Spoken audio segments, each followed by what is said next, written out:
So, if I say it, you will repeat after me. I want to introduce myself to you. You don't know me.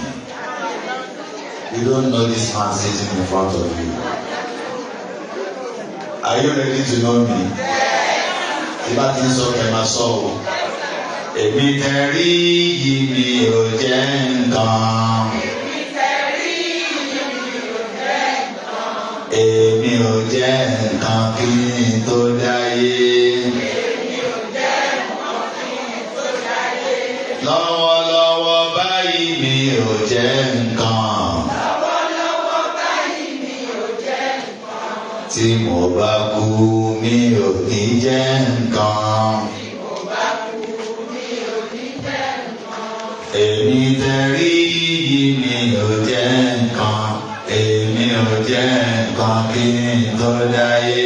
Lọ́wọ́lọ́wọ́ báyìí mi ò jẹ́ nǹkan. Tí mo bá kú mi ò ní jẹ́ nǹkan. Ẹ bá mi ṣàfọ̀mọ́ fọ́lọ́run tó ga. Ẹni tó jẹ́ nǹkan lọ́ba tó láyé. Àjọkẹ́ ayé Àṣàkẹ́ ọ̀run. Òun nìkan ló màmá jẹ́ nǹkan. Èmi tẹ̀rí yìí mi ò ní nǹkan. Èmi ò ní nǹkan kí n tó dáyé. Àtòwò àtọ́ ọmọ tàlà òní. Òun nìkan ló màmá ní nǹkan. Èmi tẹ̀rí yíyẹ̀pẹ̀ náà ni. Bàbá ẹ̀ dáhùn dédé kí n jọ́pò. Èmi tẹ̀rí yìí mi ò ní mọ̀ kan. Mi ò mọ̀ gbà tí mo dé inú ìyá mi. Mi ò mórí ilẹ̀ tí mo fẹ́ tán sí. Àwọn tó wẹ̀ mí lọ́jọ́ tí mo dé. Àwọn tí ó wẹ̀ mí tí kú bá ti dé. Tán ó wọṣọ fún mi láláì rí wọn. Ìmọ̀ yẹn tọ́ba aláwo ni. Èmi tẹ̀rí yíyẹ̀pẹ̀ náà ni. Yẹ̀pẹ̀ làláwo mi fi ṣẹ̀dá mi. Yẹ̀pẹ̀ ni mo fi ṣeré kékeré. Yẹ̀pẹ̀ ni dúkìá tí mo gbójúlé. Ilé tí mo kọ́ yẹ̀pẹ̀ náà ni. Tí mo bá kú iyẹ̀pẹ̀ náà ni. Ẹ̀dá yẹ̀pẹ̀ yẹn kọ́ kí n gbọ́. Èmi tẹ̀rí yẹ̀pẹ̀ náà ni. Yẹ̀pẹ̀ làláwo mi fi ṣẹ̀dá mi. Yẹ̀pẹ̀ ni mo fi ṣeré kékeré. Yẹ̀pẹ̀ ni dúkìá tí mo gbójúlé. Ilé tí mo kọ́ yẹ̀pẹ̀ náà ni.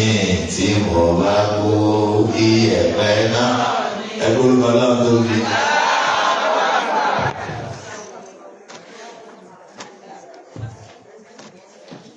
Mo ti dá wákà o, kì í ṣe pé kẹwàá nínú ìdá wákà o. Àwọn kan tí mo ti bọ̀ náà ti tẹ́sì mi ní má gbàgbé wákà o, gbàgbé wákà o.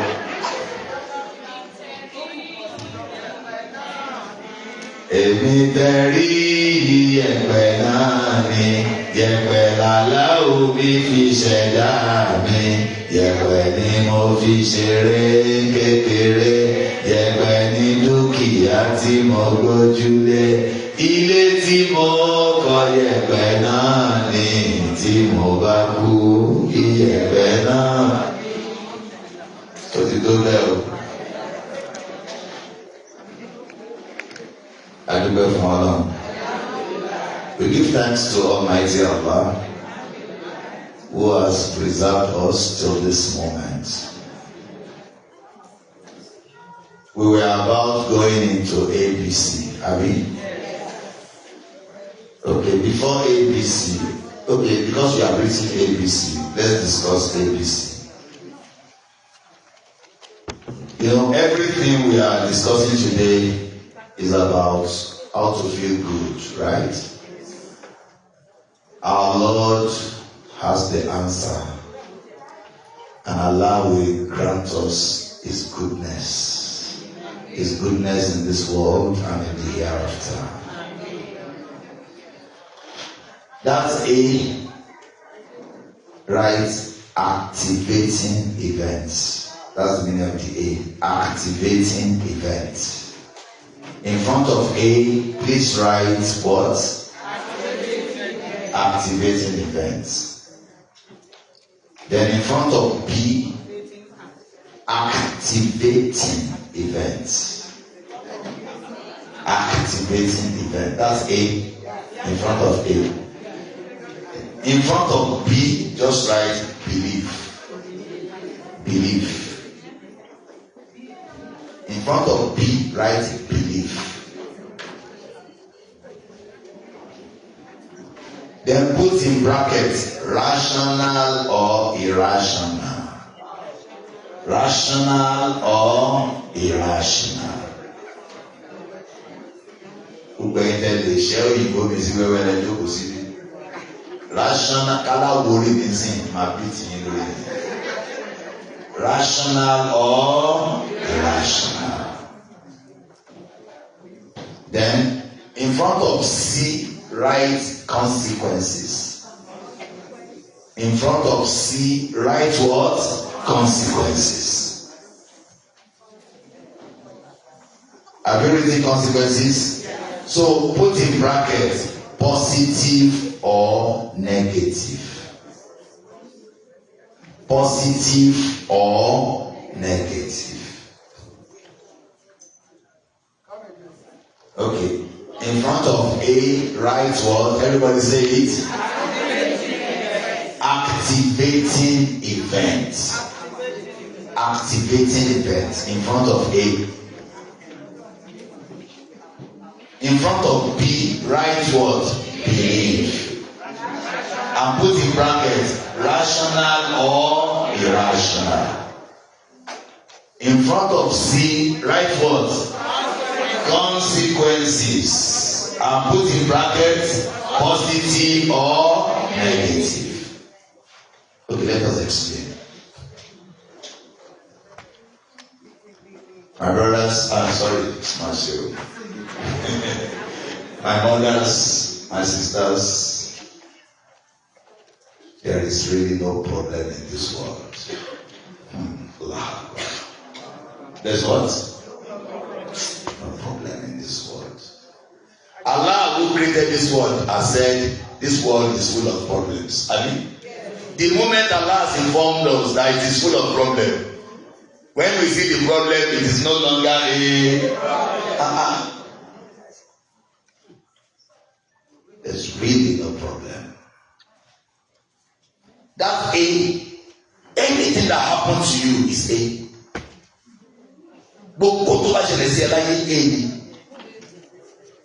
And that A is harmless until B. The event that happened in your life has no meaning until B, until you interpret it. If you misinterpret it, the consequences will be negative in your life. That is why I said is your belief about what happened?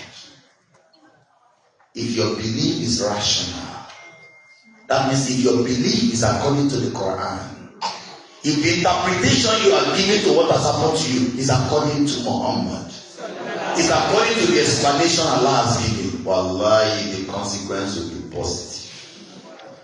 The result will be positive.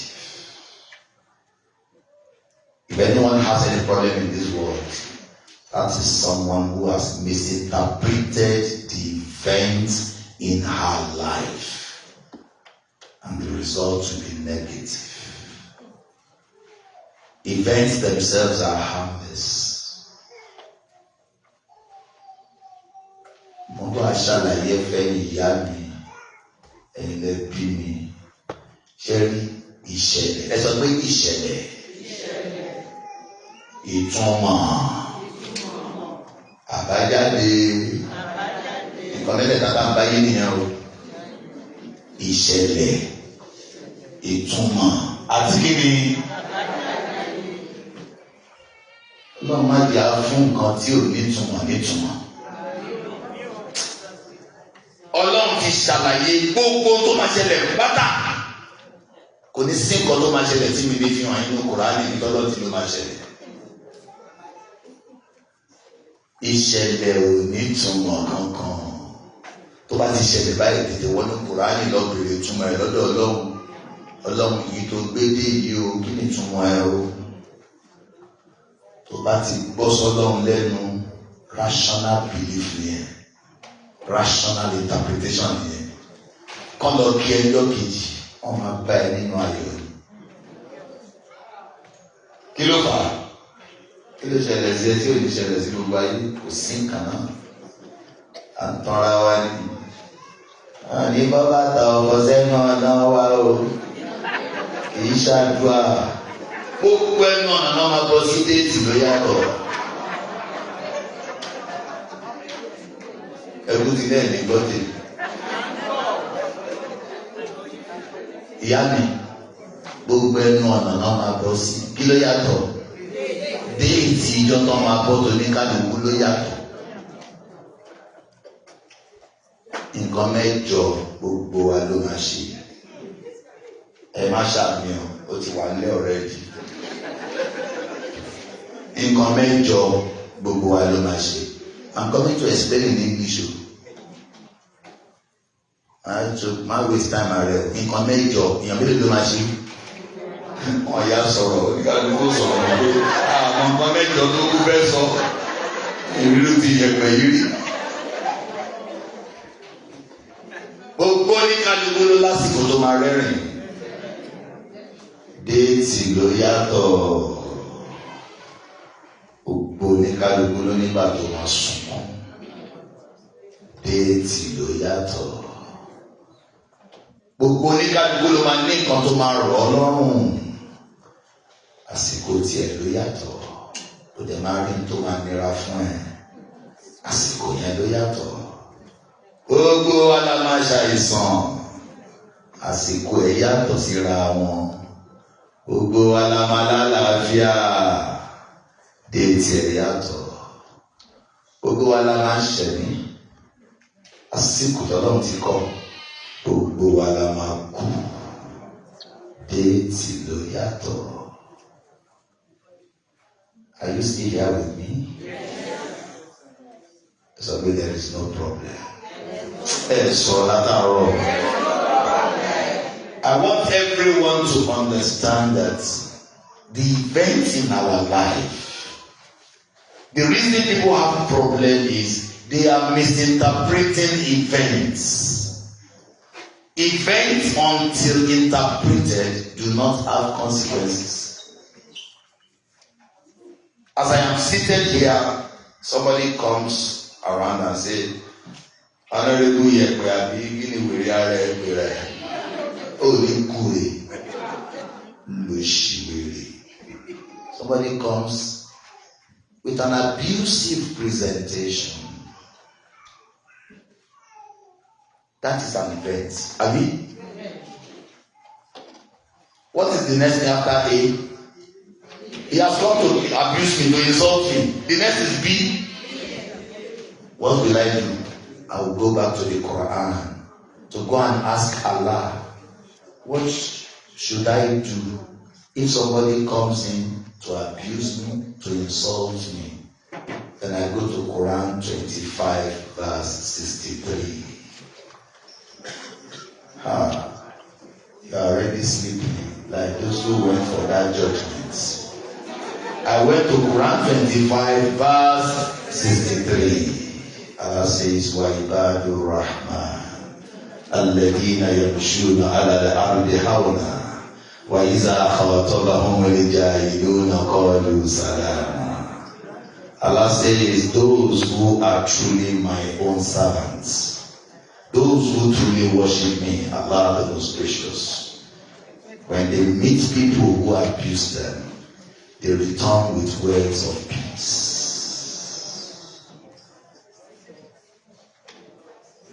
Ẹni kan pàdé lórí kò ní dáa fún ẹsẹ̀ ìyẹn ò tí kà ń lára ó ní ìyẹ́ ò ní kú rẹ̀ kò lè mọ̀ pé ìyẹn ti kú ọ̀rẹ́. So ìyẹn lè ti kú rẹ̀ ọ̀rẹ́ di àbí? Ṣé ìyẹn ní kú rẹ̀ ni ọmọ yẹn ṣe wá sí kiri ayé? Wá sí ohun méje títí àmì òní gba commission. Gbogbo yín pátá lè máa jèrè ọmọ yín. Ẹ lè máa jèrè iṣẹ́ rí ọmọ yín. Kọ́lọ̀ tó wọ ọmọ àti ní sálìjọ náà. Tọ́lọ́ náà kì í ṣàbòsí. Kì í dúró de ṣe ọmọ kó tó dá yàrá rẹ̀. Kùránì tí mo kà yín.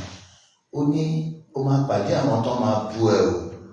Tó bá ti lè bú ẹ báyìí, ọ̀rọ̀ àlàáfíà ni kò fi dáhùn o. Believe me, mi kẹ́ máa wùyàn ẹ ò gbàgbọ́ tèmi. Ìgbàgbọ́ mi ẹlẹ́ẹ̀kejì. Ànábì wa Muhammad. Prophet Muhammad sallam said, when people abuse you, don't talk. The angels are replying them. The angels are replying them in a more severe manner. Number 3, Prophet said, the day of judgment is the day of compensation. Anybody who abuses you in this world, we will use their salat to pay back. We will use their Ramadan to pay back. All the good deeds that person thinks he has done, we use it to pay you back. And if the person has no good deed again, come and take from your own sins, we give him. Ẹni tó náà ń jà fún tó tún fẹ́ jà fún ẹ. Jẹ́ kán bú ẹ, ẹjọ́ ẹ bú mi. Ẹ bú mi, ẹ̀yin alásàlátù ẹ bú mi, gbogbo àsìkiri yín máa kó sápò.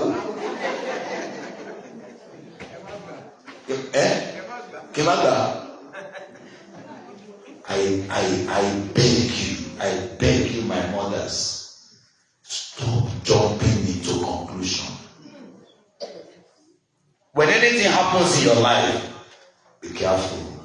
It is just an event. 2 people. I'll give you another scenario. 2 people. The first one does not have $100. Second one does not have $100. The 2, they are activating events. I mean, the first one said, Subhanallah, I don't have $100. Allah, why me? Why me? Go outside and see the vehicles parked by my colleagues. I don't have $100. I don't even have a bicycle. Why me? Allah, you hate me so much. Despite praying, despite my salat, why me? Why should this be happening to me? I don't have a child. I don't have this. I don't have that. Because that person has believed irrationally. I mean, because of his irrational interpretation, he has misinterpreted this event. What will happen to him? The consequence. Negative. The other time that I said somebody came to say, to be abusing me. If I decide not to follow the Quran, I just said, is it me you are abusing? You are even abusing my mother. Okay, let me first remove my glasses. It's today you will know. Because of my irrational interpretation, what will happen to me? Blood will soon appear here. I mean, they will beat me. But because I was able to properly interpret with a verse, I'm going to give you a powerful verse. From today, you will no longer be concerned about anybody who abuses you. You will no longer be concerned by the curses of those who rain curses on you. Quran 35 verse 2. Quran 35 verse 2. Allah says, Ma yaftahillahu lin-nasi min rahmatin fala mumsika laha.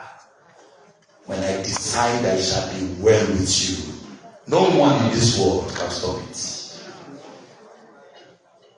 Wama yumsik, whatever I say will not be with you. Fala mursila lahu min ba'di. Nobody can give you. So the statement of that person is worthless.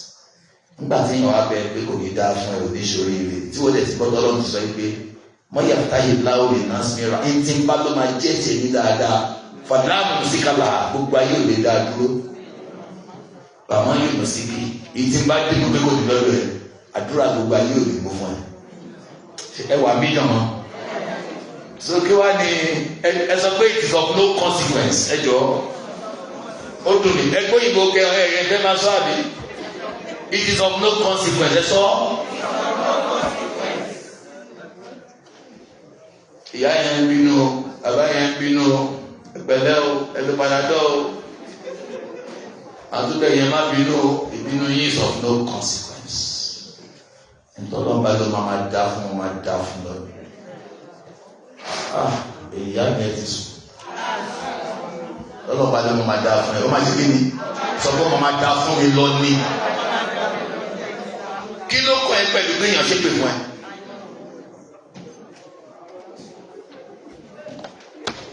The same way someone who does not have $100 fell into depression,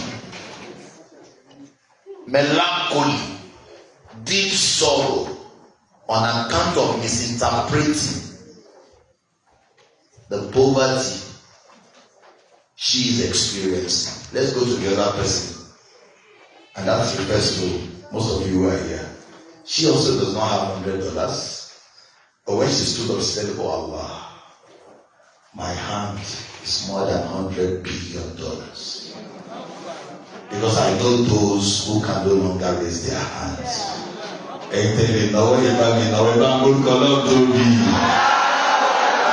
She knows that my legs, I know those who can no longer tie rubber. Because the two legs were amputated from the thigh. Àmọ́ wọ́n tí wọ́n bí láti kàn. Wọ́n dẹ̀ wo ṣọ́rí. Ẹ wo ìròrí ẹnìkan, ẹ wo ìròrí ẹnìkejì. Ìyẹn ní $100 lọ́wọ́, inú ẹ̀ dúdú ẹ̀ tó gbogbo jù láyé. Ilẹ̀ túmọ̀ ìyàwó kan wà lórí life support machine. Ọ̀jára yìí ọ̀jára ọ̀. Kí láǹfààní owó? Kí láǹfààní ọmọ? Kí láǹfààní ọkọ? Kí láǹfààní dúkìá? Ẹni tó wà lẹ́gbẹ̀ẹ́ ẹ bá mi sọ fún un. Ìtọ́nà ń fún ẹ ju tó ń wà lọ. What Allah has given you is greater than what you are looking for. Abi? What Allah has given you is what? Greater. Always praise Allah. Can we praise Allah?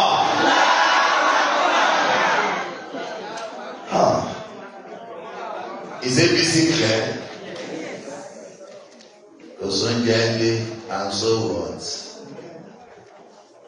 If you are asking Papa Giri, I should think of my Papa Wayano Sari. I didn't jump that joy. Don't jump to the YouTube empire.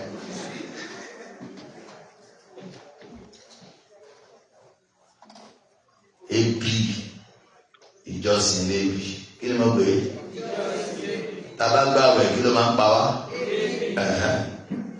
káàbọ̀ Yeah, continue, Jerry. So is called the ABC of clinical psychology. What we have just learned is the ABC of what? Psychology. Do not misinterpret. You are a Muslim. Always give Islamic interpretation to the events in your life. Because those are the correct interpretation. Somebody tells you you don't have a husband. And you want to ask the person, do you understand what you have just said? Are you challenging Allah? Do you know who is in charge? How much you? Are you challenging Allah? Okay. We are written ABC. ABC is clear. It's a problem of the baby she saw. I can from money to Buruku. Are we okay? Are you good? Nile Watabani, how are you? Fine, an answer. Good. But like our way back. How are you? I'm good. Mo ti kọ́ òyìnbó tí máa gbé lọ sí kò. Ìtumọ̀ ẹ̀ ní pé bọ̀dá yìí máa bá rẹ̀ I'm good.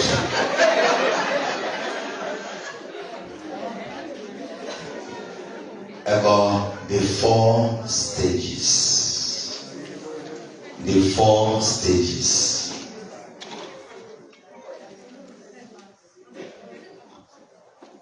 This is a repetition of what we learned at NASFAT the other time. So those of you who were there, this is an examination. What are the 4 stages you will pass through?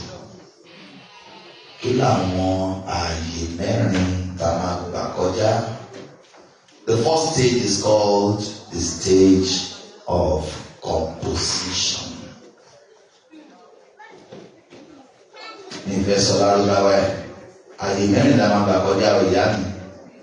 Mommy, ṣé kí mommy wá? Mommy. Ẹ̀lẹ́ ìjókòó yẹn gbé ẹ̀rù ń bà mí. Gbé ìwọ ọmọ yìí. Stage mélòó la máa gbà kọjá? Àyè mẹ́rin. Texas ò sí inú ẹ̀. The first stage is called the stage of composition. Ìgbà ká wà nínú ìyá wa nìyẹn. The stage of composition.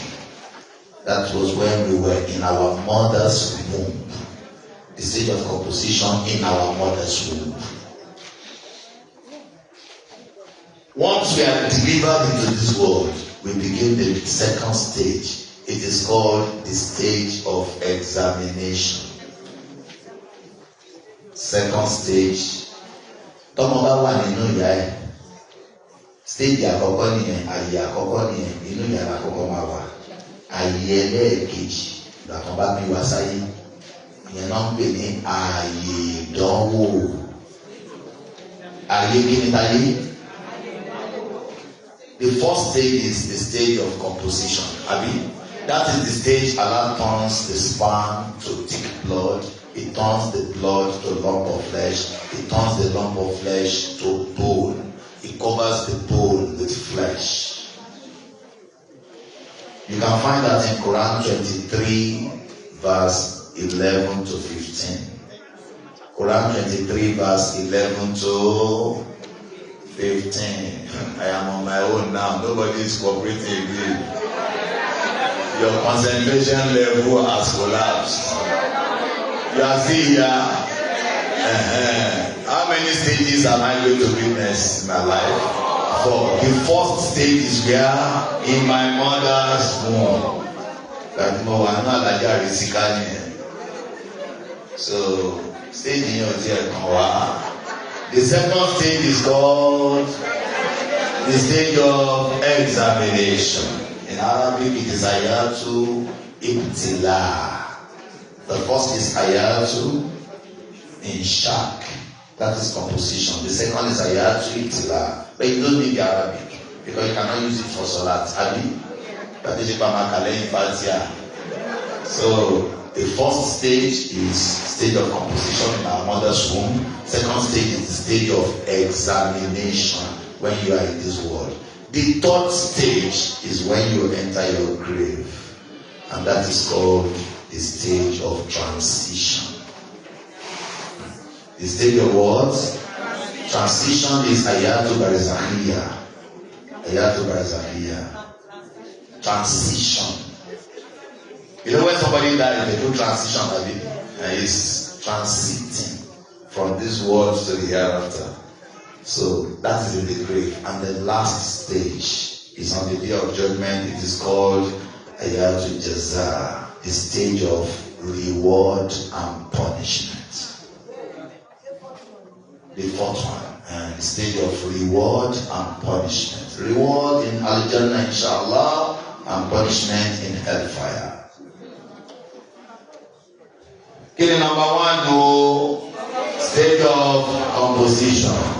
Ṣé Heathrow la máa ti ṣe àbí Glasgow, Igbo, in our mother's womb. Second stage, Igbo la ti ṣe yẹn. Ìgbà tá a wà nílé ayé, ayé kò nìyẹn, ayé àdánwò, ayé kíni. Ilé ìkẹta ń kọ́ ayé ló sàárè, àbí ẹlẹ́ẹ̀kẹrin ọjọ́ gbèdé àlùkìyà ọmọ. Ẹjọ́ ayé wo ló ṣe pàtàkì jù tó ṣe yí pé tó bá ṣẹlẹ̀ ń bẹ́ẹ̀ ló máa sọ tó máa ṣẹlẹ̀ ní méjì gbẹ̀yìn. Which stage is most crucial? Stage of examination is the most important stage. It is what you do at that stage that determines whether your grave will be full of light from the valley of Al-Jannah, or whether one is headed for hellfire. I want us to pray. Lamajara dawo Eshami Eshami gbogbo yẹn ti jíwèé wò. So you are like someone who is seated in an examination hall, and we saw you praying. We now try to eavesdrop to even know what you were saying. We thought you were saying, "Oh Allah, let me pass this examination," but rather you were busy saying, "Oh Allah, let this examination not hold. I don't want to be examined." Oye gbogbo yẹn jẹ́ àṣewá àdúrà yẹn sọ pé Ọlọ́run àdánwò tó máa kọjá agbára mi má gbèrú. Oh Allah, do not impose upon me a trial that I will not have the capacity to bear. Second prayer, Ọlọ́run jẹ́ ìyege àdánwò ẹ̀ṣà mi. Oh Allah, let me pass my trial. Is it okay? You know, Allah made it very easy. That's why the life of a Muslim is very easy. The Muslim knows that this is the stage of trial. He is expectant. She is expectant. She knows it can strike any time. Because of that, look, Hassan al-Basri said something. Hassan al-Basri, he said something. He said, "Do you know why my life is peaceful? From the day I realized that no one can help me to get reward except what I do, I concentrate on serving my Lord myself." The day I realized that I cannot have a share in your salat, and I cannot ask you to perform salat for me, I quickly concentrate my effort on ensuring that I am the one performing the ibadah by myself. You can't delegate it, and no child can inherit it. My children cannot say, Papa, your salat for 2022. So Muhammad will take it. Your salat, you cannot even see it. Second thing that Hassan al-Basri said, he said, from the day I realized that my provision, my wealth, what Allah has given me as risk is not in the hand of anybody, I stopped getting worried about what people do or what people say. Ìjọ tí mo ti mọ̀ pé arísìkí mi kò sí lọ́wọ́ ẹnìkan àfitá ní. Mo tẹ̀lé mi láàmú lórí kí ni lágbájá sọ, kí ni tàbí ló ṣe. Number 3. Said the day I realized that my Lord watches over me and sees me everywhere, and I cannot hide from him. From that day, I am too ashamed to disobey him in his presence. Ìjọ tí mo ti rí pé Ọlọ́run wò mí gan báyìí lójú tí ń tì mí àti ṣe. And the last thing he said, the day I realized that my death is sure, it has been signed. It's only the dates I do not know. I have started preparing for my departure from this world. Ìjọ tí mo ti mọ̀ pé dandan ni kú ni mo ti ń palẹ̀ mọ́ dé. Ṣé wàá sí yóò le jù? Àwọn ìyá mi sọ pé àlùkò máa máa ṣàdúrà ká lówó ká ní gbogbo ẹ̀wé níwèé tó wá ń sọ tó wá ń le ju gbogbo káyọ̀ dáadáa. Ṣé kí n máa lọ sẹ́kọ̀ọ́? Ẹ máa gbọ́ online o. Ìrìnà sọ́dé náà tó nǹkan mẹ́rin ló sọ mi mọ̀ bóyá ìrántí mẹ́rẹ̀ẹ̀rin o. Oníjọ́ tí mo ti mọ̀ parí sí kí mi ò sí lọ́wọ́ ẹnìkan àfọlọ́hún ni mo ti fẹ̀ nínú ìbalẹ̀. Lọ́run jẹ́ kẹ́mi wá balẹ̀. Ìjọ́ tí mo ti mọ̀ pé tọ́lọ́run ò bá fún mi ẹnìkan ò lè fún mi. Ìtọ́lọ́run bá dé gba ẹnìkan ò lè dá padà. Kò bìkítà. Ìjọ́ tí mo ti mọ̀ wípé mi lè gba ládá látara ntẹ́lómi ṣe àfi tí n bá ṣe ni mo ti fún ara mi ṣe kí ni mo ti yá ń ṣe ìjọsìn mi fọ́lọ́run mi. Ìjọ tí mo ti rí pé kò sí ohun tí mo ṣe tọ́lọ́run ò rí, ojú ti ń tì mí àti ṣẹ̀. Ìjọ tí mo dẹ̀ ti rí wípé dandan ni kú. Bàbá mi kẹẹ̀ẹ́dógún ńkọ́, ìyá mi kejìlá ńkọ́, bàbá mi kẹfà ńkọ́, ìyá mi ńkọ́, bàbá mi ńkọ́, mi ò ń ṣọmọ àlè, ibi kan lọ mò ń lọ. Bọ́n ṣe rí mi tí wọ́n rí wọn, ń bọ̀ wá ara wọn ọmọ mi jọ̀kan tó hàn ní rí mi. Mi ìyá tanra mi, mo yá ń palẹ̀ mọ́ dé. Ṣé o wọlé? Abẹ́rẹ́ tí mo fún yín 18 ni o. Ọlọ́run tí ó wọlé o. Oògùn ìfọ̀kànbalẹ̀ là ń ṣe lálẹ́ yìí o. Tó bá ti sún yín ẹ sọ o. Èmi lọ ní oúnjẹ sí lọ́la o. Ìbá ti rìn àjò bíi gan, á ti mọ̀ pé ìbílẹ̀ ni ìyá mi wà. Ẹ má jẹ́ sọ online tó ráwọn tó kú àbínú. Ìbá lọ sí New Jersey yẹn, mo tó padà sí Houston. Ní ọ̀nà ìtàtí ìṣá, ẹ má bá mi sọ ìṣá náà o. Láti yẹn, mo tó lọ sí Miami, Florida. Mo tó gba Florida lọ sí Baltimore. Mo tó gba Baltimore padà sí Miami. Láti bẹ́ẹ̀, mo tó padà sí Houston. Ẹ ti tèmi. Máa tó wá gba Houston lọ Canada. Ìgbà Canada padà sí Houston. Ṣé Houston máa gbé? Àdúgbò ẹgbẹ́ náà. Ẹ̀yin tó kú ẹ má bínú ẹ̀yin lẹ́ni ní o. Láwọn obìnrin lé. Àdúgbò ẹgbẹ́ náà. Are we good? You're good? You're not even my son, you're good? Can you remind me of the 4 stages? Yes, the stage of composition in our mother's womb. When we are delivered into this world, we begin the stage of examination. And then when we die, we begin the stage of transition.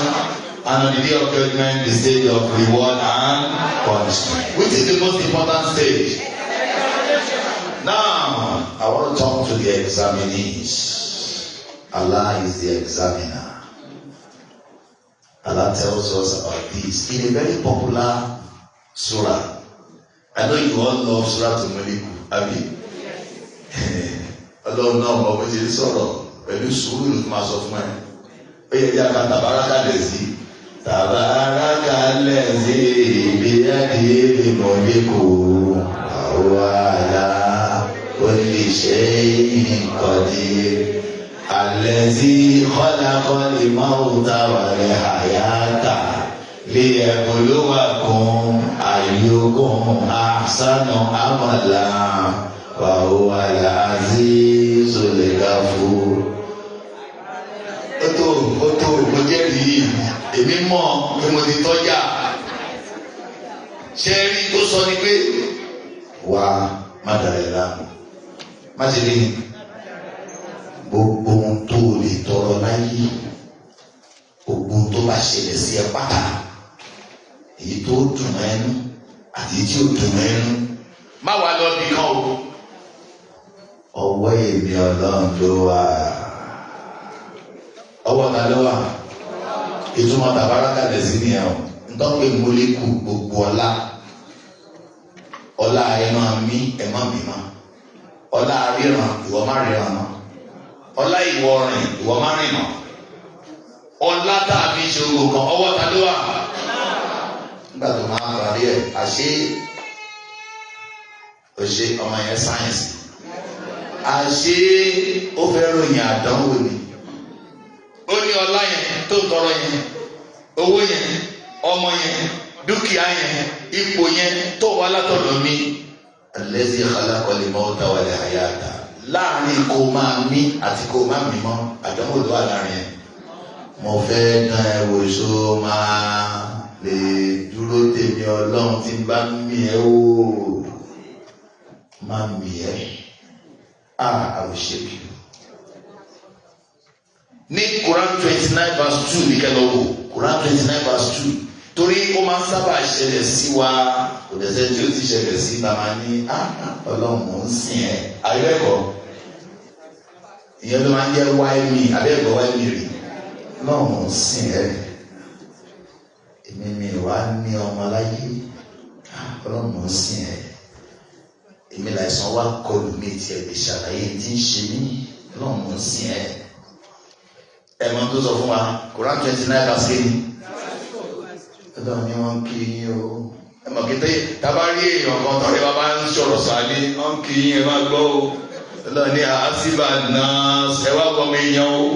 Toro ti ń sìn ní ayé tíra kú olùkí máa fi ẹlẹ̀ mí ní mi ẹ wò ayé àkúrú àmọ́ná toro sọ tó gbàgbé gbọ́ wà ń láyé sànú náà mí ní mi ẹ wò wọn àpẹẹrẹ fatana lẹ́yìn náà mi kọ́ lè kún àwọn tó bá láyé yẹn mo dán ọwọ́ tó fi lọ ni.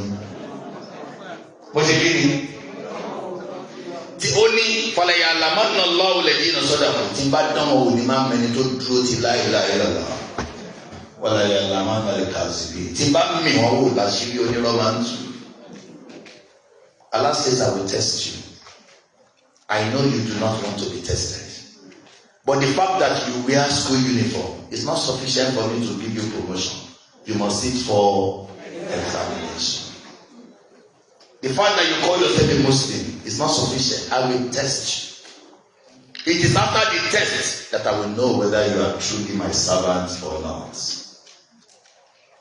I will turn your joy to tears in seconds. And I am the Lord of surprises. I make you cry over people. I make people cry over you. Expect it. You know, there was somebody, my wife will will remember when we were living in MKO Gardens. One of us who was living there, then he moved to another place. So then I was a honorable member in the House of Assembly. So that day, the person just came, like somebody you had seen for the past 3 years, you know.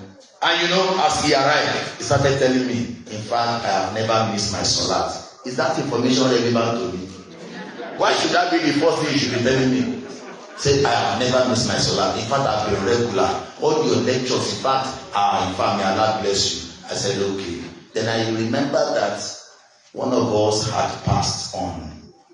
You know, so I decided to inform him that, do you remember so person, he had died. And said, Jesus.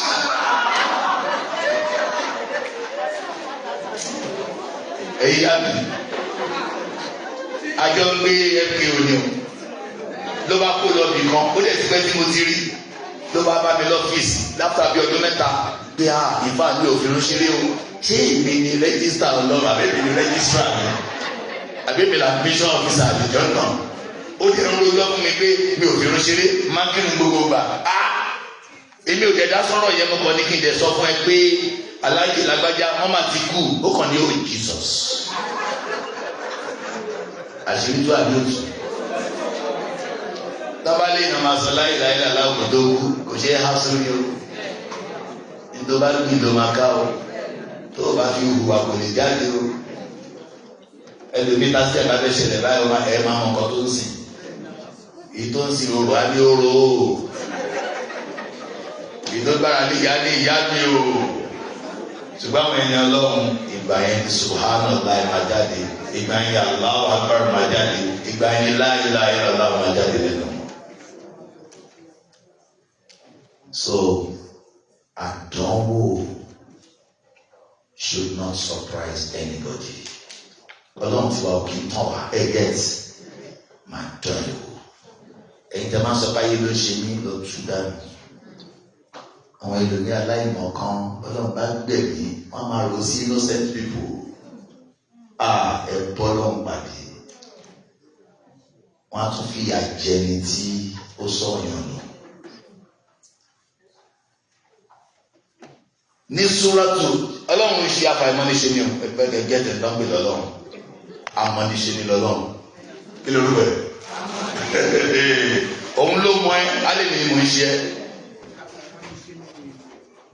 Àfàìmọ́niṣe ni ẹ̀mọ́ tó ń pè bẹ́ẹ̀ ni yóò mọ ẹni yẹn náà ẹ̀gẹ́t Ọlọ́run mọ yàn náà. Quran tó bá fẹ́ mọ̀ pọ̀ Ọlọ́run ló ń ṣe ẹ́ lọ́ka Quran 2 verse 155. Quran kí ni? Ẹ ti bínú. Quran 2 verse 155.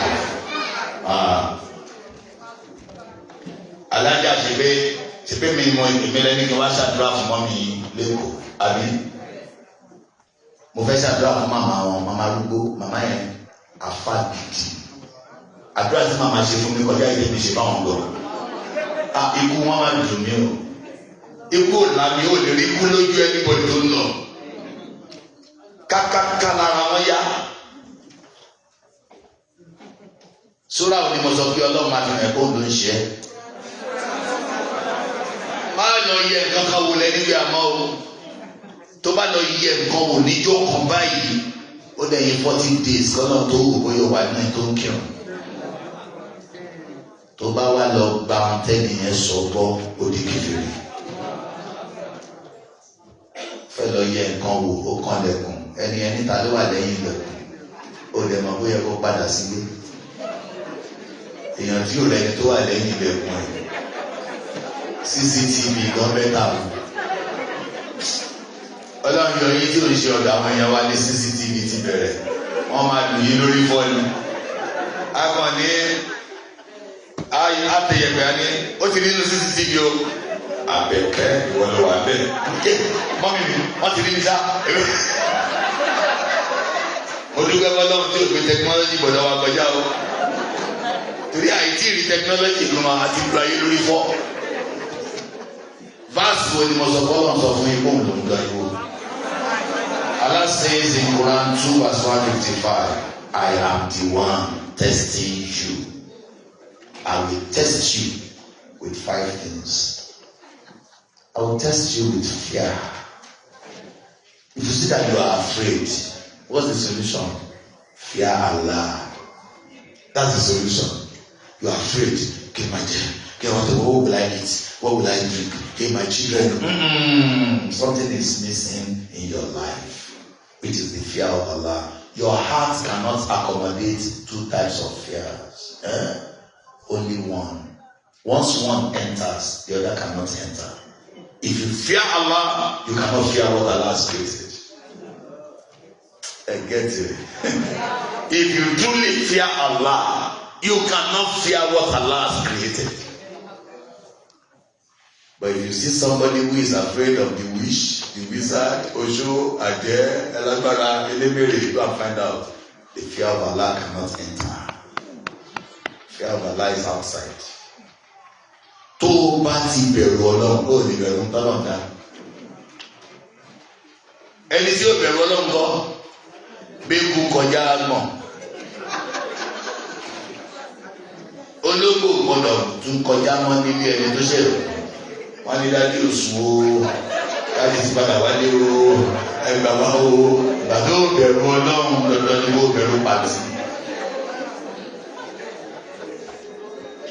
Ẹ ṣe sàmùsà Amẹ́ríkà, olóògùn ní. So, are you still with me? It says in Quran 2:5, I will test you with hunger. Is it there now? Does anybody have the Quran in English there? Can you read it? We shall surely test you with something of fear and hunger, loss of wealth, loss of life, and fruits. Only give good tidings, give good news to someone I have tested, who after losing money or after losing the life of a loved one, after losing the life of her children, after losing what she holds so high, she says, Inna lillahi. Ọlọ́run ti pass, ó ti pass, ẹ máa gbórúkọ Ọlọ́run tó bí. Ó ti pass. Inna lillahi wa inna ilaihi raji'un. Kò rí bákan náà lẹ́nu èèyàn méjì o. Ẹni tó lọ kí wọn, ó dùn lẹ́nu tiẹ̀. Ṣùgbọ́n ẹni tá a fi kàn tó bá lè rọ́jú sọ ọ́ pé ọmọ yìí sọ Allah, and Allah ìwọ náà ló gbà á.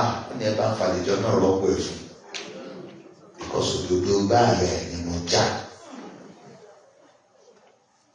The moment you understand that, there was something that happened, and I always tell us, if you are a Muslim, you have succeeded.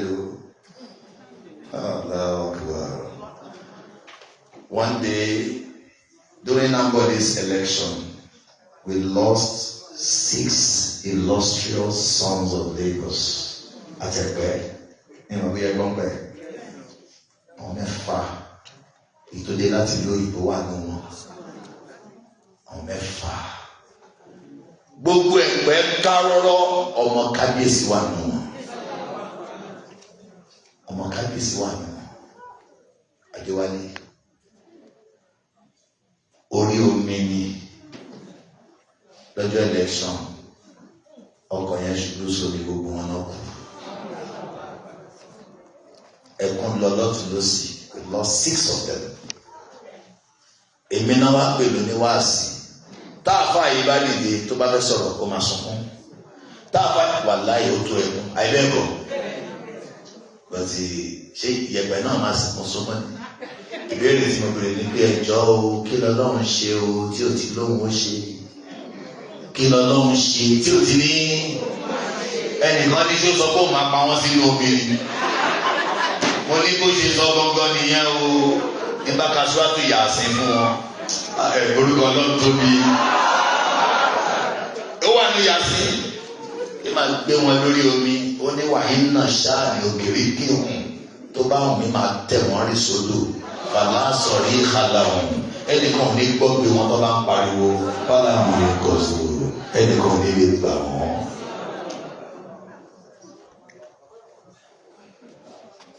Ọlọ́run mọ̀ ṣọba tẹ máa ní kó kọ̀rọ̀ ẹ̀ jẹ́. Orí ẹ̀kọ́ tó pa ẹlẹ́kùn náà. Lọ́wọ́ ànúkùnrin àwọn máa ń bóòsì pẹ̀lú ẹ̀mí. Ó lé mi la panilẹ́rìn apanilẹ́kùn. Ẹni bá ti dá mi mọ̀ ti ṣoríire. Sẹ́nétọ̀ kan ọmọ ẹ̀kú ọmọ ẹ̀yọ kan lọ́lọ́run. Ọjọ́ tọmọ yẹn ṣe graduation bọ̀ láti OAU. Jẹ́ iná lọ́mọ yẹn last tent. Ọmọ yẹn kú. Driver ṣíṣí. Sẹ́nétọ̀ ló ń ṣí géètì fún gbogbo wa. Wọ́n sọ fún àǹtí ẹ̀ pátá àǹtí ẹ̀ ń kóra mọ́lé ní àǹtí ni ẹ má ṣiṣẹ́ lọ. Allahu Akbar. Ẹlòmí ò tiẹ̀ lóyún arọ́dà lórí ẹ má ṣiṣẹ́ lọ́hùn. Ó tún fúnra rẹ̀ lọ dúró ti dráìvà lọ síbítù. Ẹni tó bá ti gbà fọlọ́mọ ayé ẹ̀ ti dáa. Ọlọ́run lọ́ba ti ń pààyàn tó ń ṣẹ́ni tó máa sunkún ẹ̀kú. Ìwọ tó bá ṣẹ́kù rántí kó lè pààyàn kó pẹ́ni tó máa sunkún ẹ̀ mọ́. I'm sorry for speaking Yoruba too much. I just want you to know that Allah is the Lord who examines. Know in this world, if you have, you are not better than he or she who does not have. You are the same. Tó lówó bá yọ aládánwò ló yọ. Tí mẹ̀kúnnù bá yọ aládánwò ló yọ. Question ọ̀tọ̀ọ̀tọ̀ ló ń bí wọn ni. Ọlọ́mọ àtẹni tí òbí mọ sẹ́ńsẹ́ń ni wọ́n gbé ayé yìí. Ọlọ́mọ bíbí kọ́lẹ̀ máa fi wà lẹ́jọ́ náà ọmọ títọ́ ni o. Ọmọ kí ni mo pè é? Àwọn ìyá tó jókòó ìyá ìmọ̀ yìí wọn ni wọ́n tọ́ ọmọ ọlọ́mọ ẹ̀yìn lẹ ti gẹ́ẹ̀tì ẹ̀. Ọmọ títọ́ ni o. Kò sí ládá ọmọ tẹ bí ẹ̀yin kọ́lẹ̀ ní èmi ni mo sọ àtọ̀dí ẹ̀jẹ̀. Ẹ̀yin kọ́ ẹ̀mọ́ bá pàṣẹ lápá ẹ̀mọ́ bẹ́sẹ̀ ṣe bẹ́sẹ̀. Mímọ̀ ṣe ò sí lọ́wọ́ ẹni tó ní nǹkan. Àìmọ̀ ṣe ò sí lọ́wọ́ ẹni tí ò ní. Ọba mi ló ń dára. Jẹ́ kẹ́mi ẹ balẹ̀. Wọ́n dán wa wò ni. Ask my wife what happened to one of our sisters in Lagos. She went to Hajj and lost 4 children in Lagos. She lost 4 children in Lagos. And she was in Hajj saying, Labbaik Allahumma labbaik. Ọlọ́run ló lọ sí. Wọ́n yàn ń béèrè lọ́wọ́ ẹ̀ pé àbí ara ò fún yín gbà tó ṣẹlẹ̀.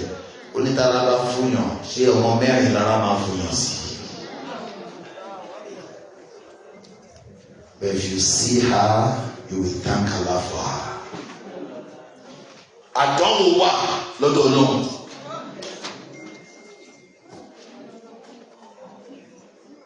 So you cannot be wiser than your own trial, because Allah is the only one who is smart. The smart God. He will beat you to it. In tó ń ṣe tó ń gba iná ló máa ṣe lọ́jọ́ tó bá máa ṣẹlẹ̀. Ẹ ṣọ́ra láti máa sọ pé àdáìnà kò sí nǹkan tó ń jẹ́ bẹ́ẹ̀ ní Islam. You can never be more brilliant than your trial. Ànábì Muhammad ó ní iyyakum wal-law, ó dọwọ́ yìí tẹ́ máa sọ pé ká ní mo mọ̀ ní nàní ká ló mọ̀ kí ni. Nígbà tí o máa ṣubú tó bá gbọ́ tó wá ṣubú tó bá gbọ́ sí wá ṣubú tó bá dúró wá ṣubú. Àlàyé tó náà wá sọ fún wa nìyẹn. Lọ́ máa gbé wá ṣubú o. Ṣé ti wá òkè? Ẹ wá òkè náà. Ṣé wà àwọn ìyá mi? Over 10 minutes more. Mi ilẹ̀ tí bẹ̀rẹ̀ lecture yẹn o. Okay, listen, let me rush the lecture now. I should not rush. You are all going to work.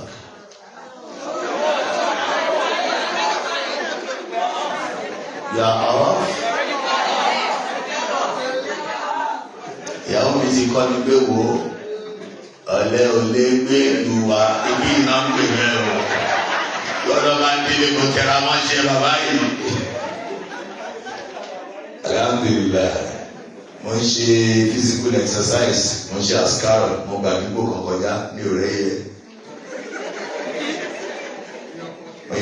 mo tẹsẹ̀ mọ́rin.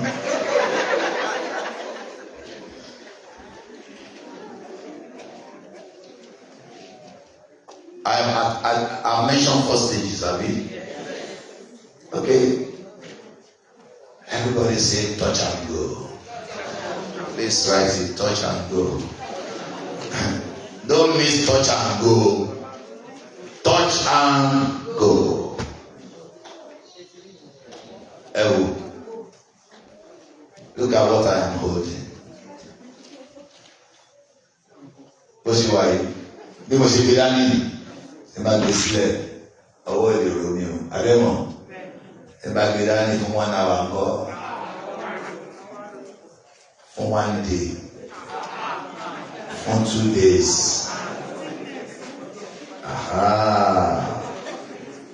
I carried this thing up, I lifted it up and I dropped it.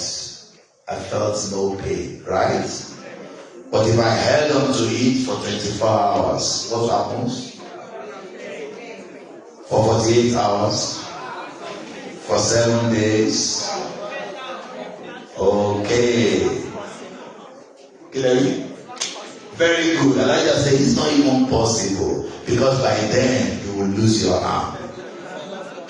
Yes, doctors are here. You will lose the hand. That's exactly how you should touch your trial and drop it.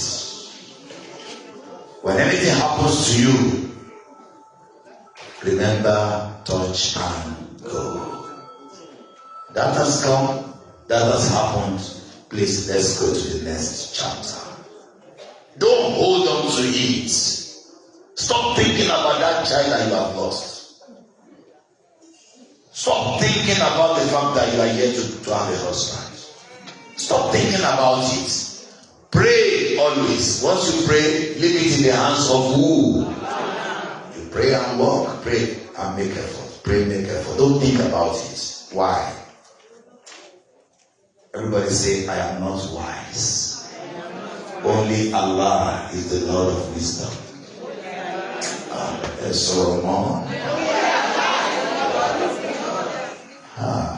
Olúwa ló gbọ́n ẹ̀dá gọ̀.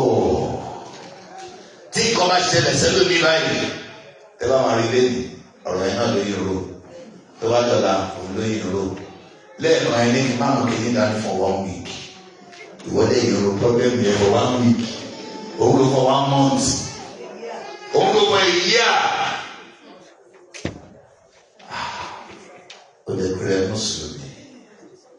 Sọ́fẹ́ tó alẹ́gbẹ̀ẹ́ touch and go.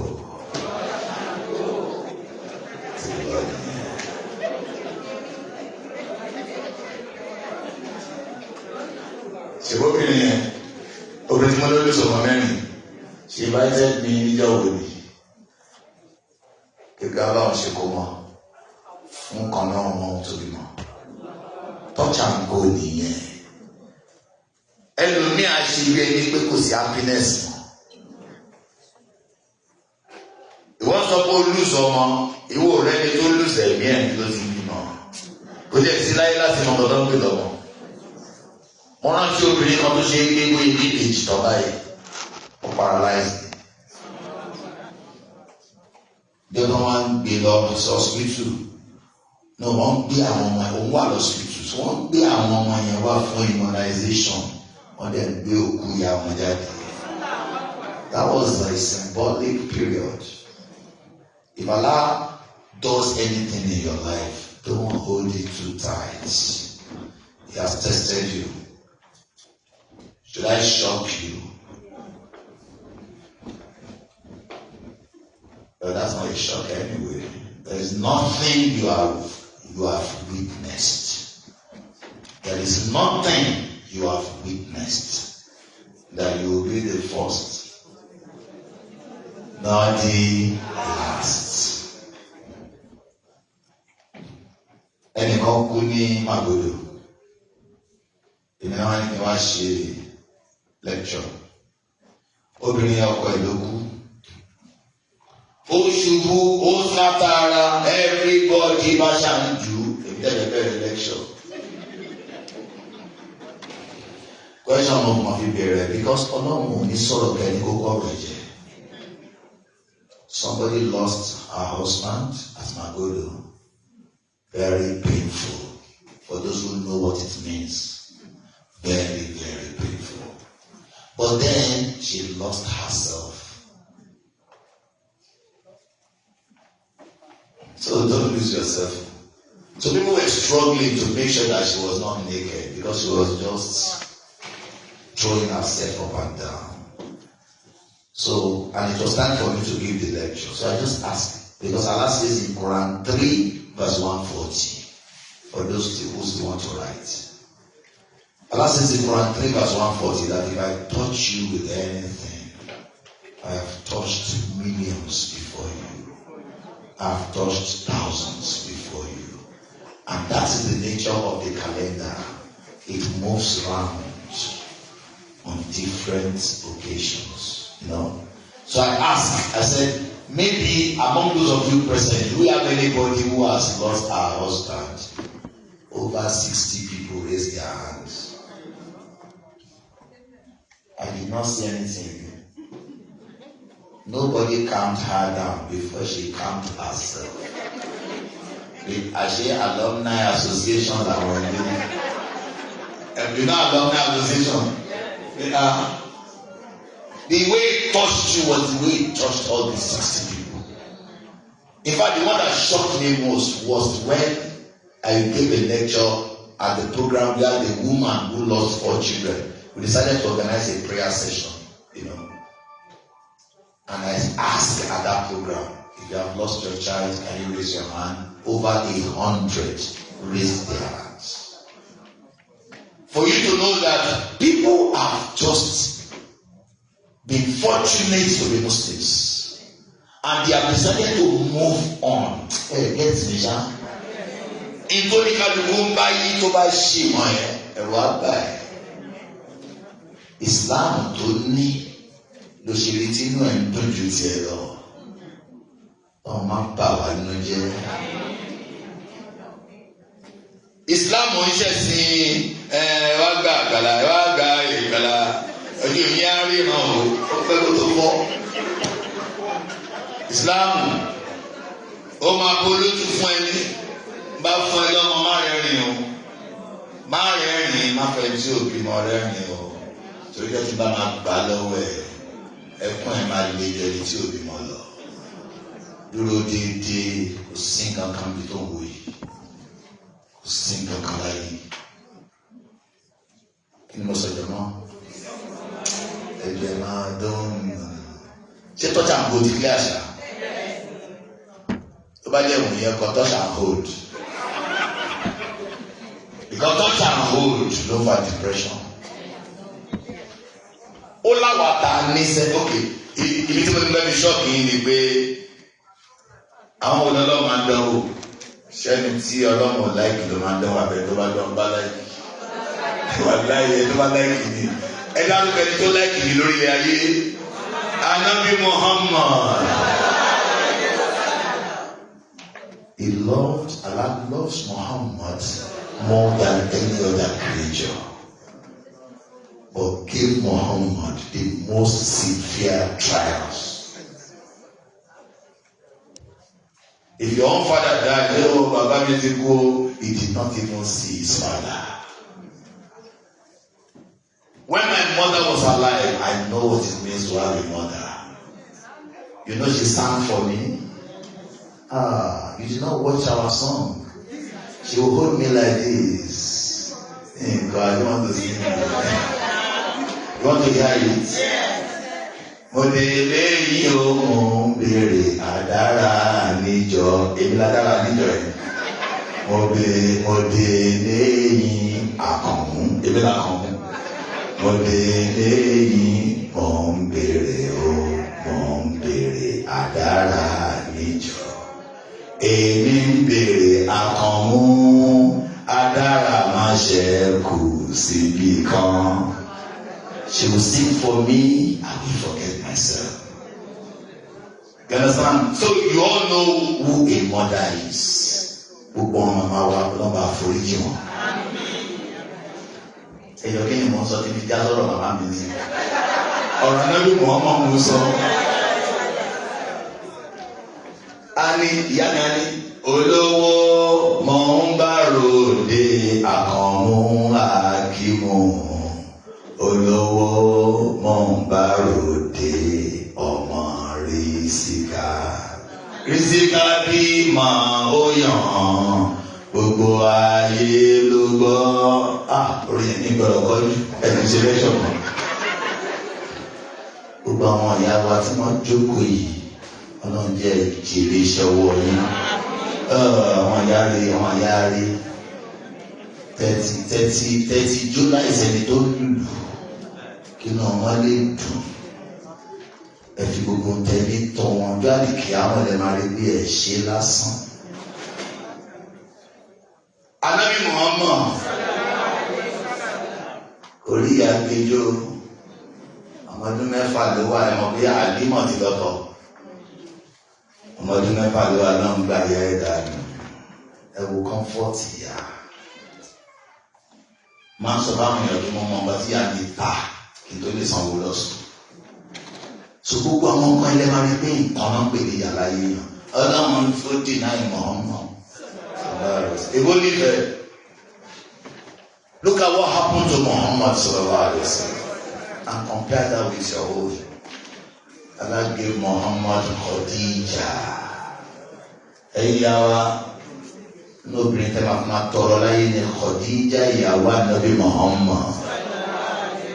She had everything better than her husband. She was older than her husband by 15 years. She was 40, Muhammad was 25. She respected Muhammad like an angel. She spent her money on her husband. Her popularity, everything. She was a very Ànábì Muhammad. Ó dúró ti ọkọ ẹ̀. Ọlọ́run gbà á lọ́wọ́ ẹ̀ lójijì.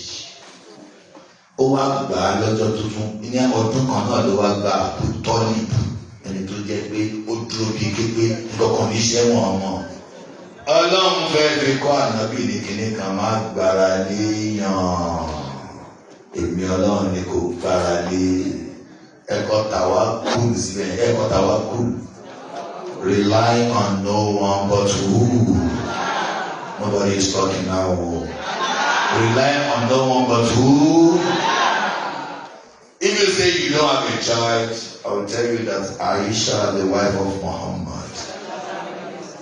Àbí ẹ̀mọ̀ pẹ́ẹ́ni ni mo dárúkọ ẹ̀. Ìyá wa, a great scholar, tó kọ́ àwọn sàábì. Ìyàwó Ànábì Muhammad.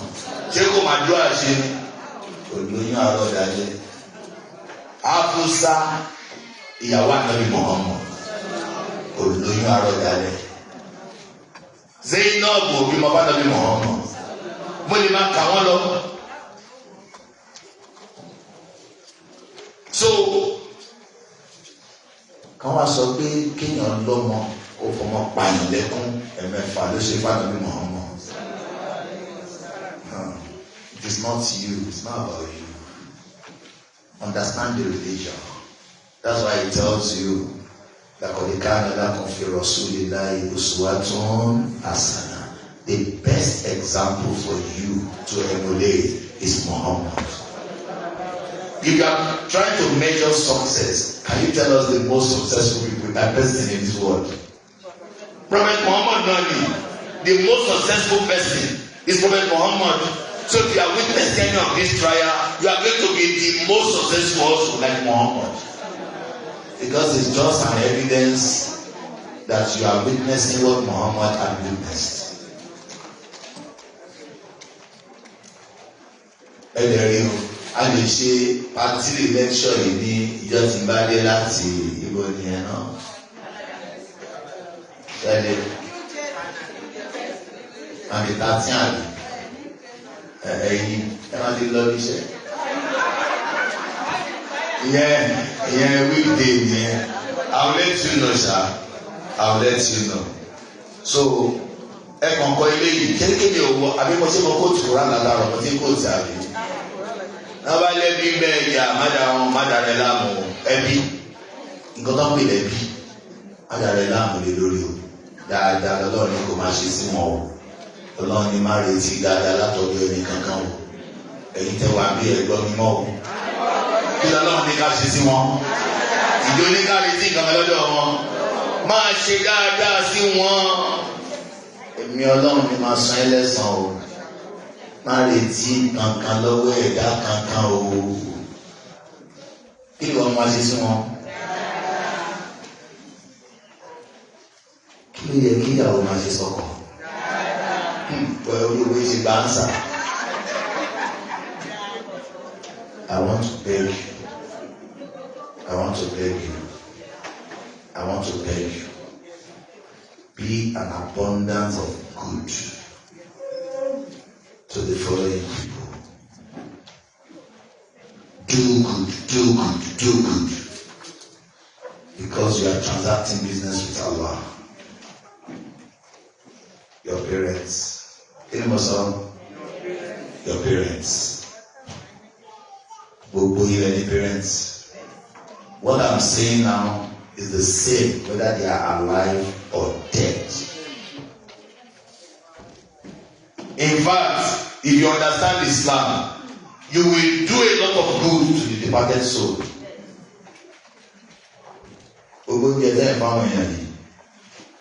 To participate in it, I can't possibly come along like that in my real life. Your mother is there. She could no longer do anything. She relies on you.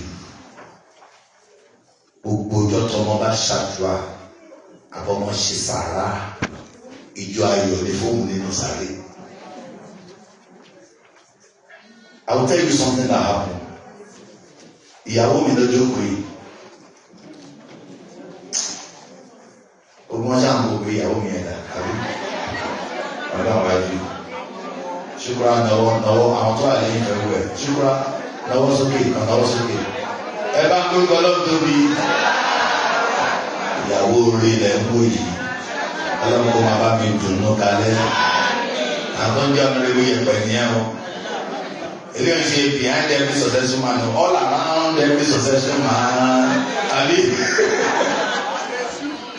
I'll tell you something that happened when her mother died. Before the woman died, my wife was also sick. She was elsewhere in one hospital. So she did not witness most of these things.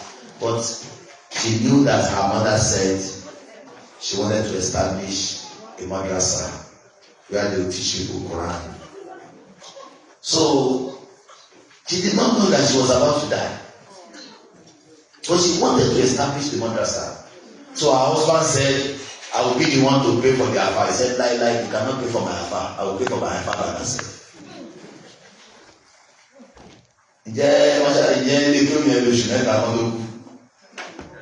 One month. After 1 month, on the Mashiach, until 1 month, the woman passed on. So the children now gather together that one of the things we must ensure does not stop is this Arabic class. Must never stop. So the children continue to sponsor the program, and on the day of the first Wolima, we saw the sign of Allah. While everybody was gathered, they sat at the arranged chair, and when you repeated, this woman's elder sister came. As she came, she invited all the children. He had a dream.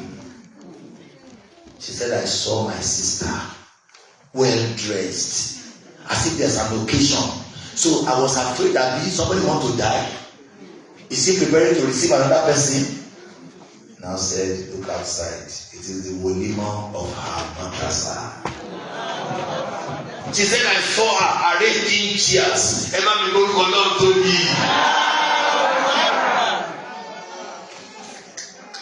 Sàrà, ẹ̀yin bàbá yín tún gbára lé sí ló ti lọ. Ẹ̀yin ìyá yín tún gbára lé. Ṣé mo fẹ́ ni rélé tó lè fi ṣe ẹ̀rí ránṣẹ́? Wọ́n ní tẹ́lẹ̀ bá kú gbogbo iṣẹ́ rí ẹ̀ tán ó kù síbi mẹ́ta. Sàdákà tún járíà. Sàdákà tún já rìnrìn. Ẹ mọ̀ pé yẹn jọ lárúbáwá. Sàdákà tó já rìnrìn. Àwọn ilé-ìwé yóò dábàá òbí àbí ìmọ̀kan tó filẹ̀. Àwọn wàlá ló ń sọ ọ́ ẹni ò láwọ̀. Àbọ̀mọ̀re tó filẹ̀ tó ṣàdúrà fún.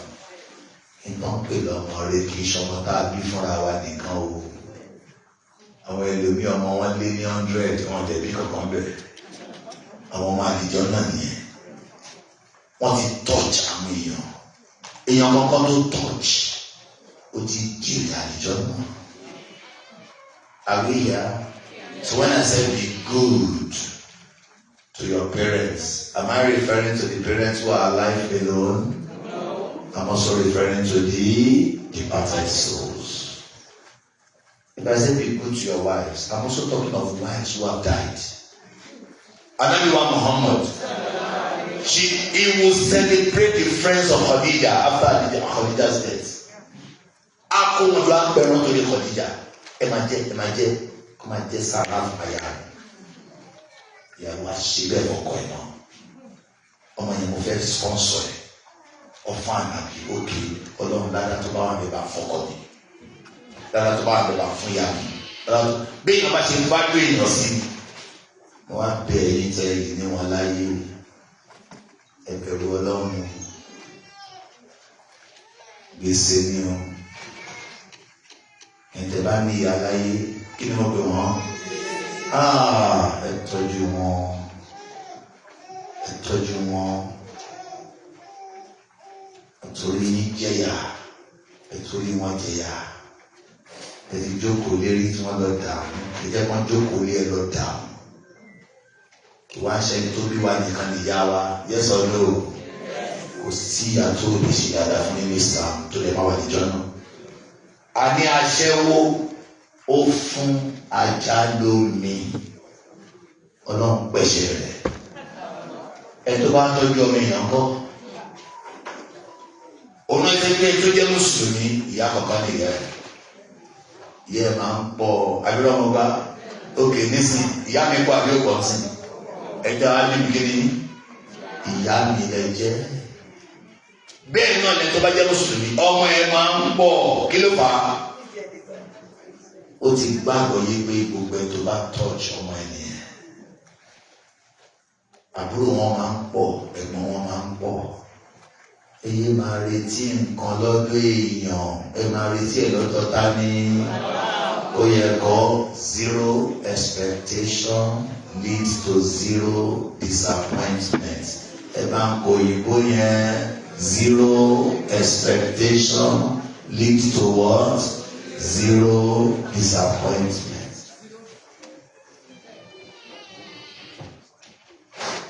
Àìmọye yín ló jẹ́ bíbá ṣílẹ̀ jẹ́ fọkọ yín.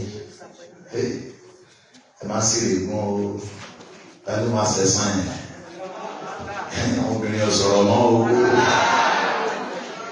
Fẹ́kẹ̀ ṣọ́ọ̀kì wọn tán bá dé káàmù náà ti ń bọ̀.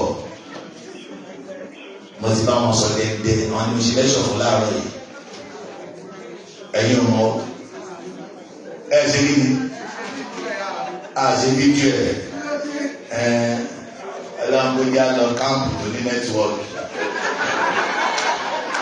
Ó sọ fún yín pé ibi tán mú wa lọ lọ́nà ló yẹ wá o. Lọ́nà délẹ̀ igi tẹ́wọ́n tí kí bá ti pọ̀ jù nẹ́tíwọ́ọ̀kì kò lè wọlé. Mo ló tiẹ̀ wá dá báyìí. Texas big.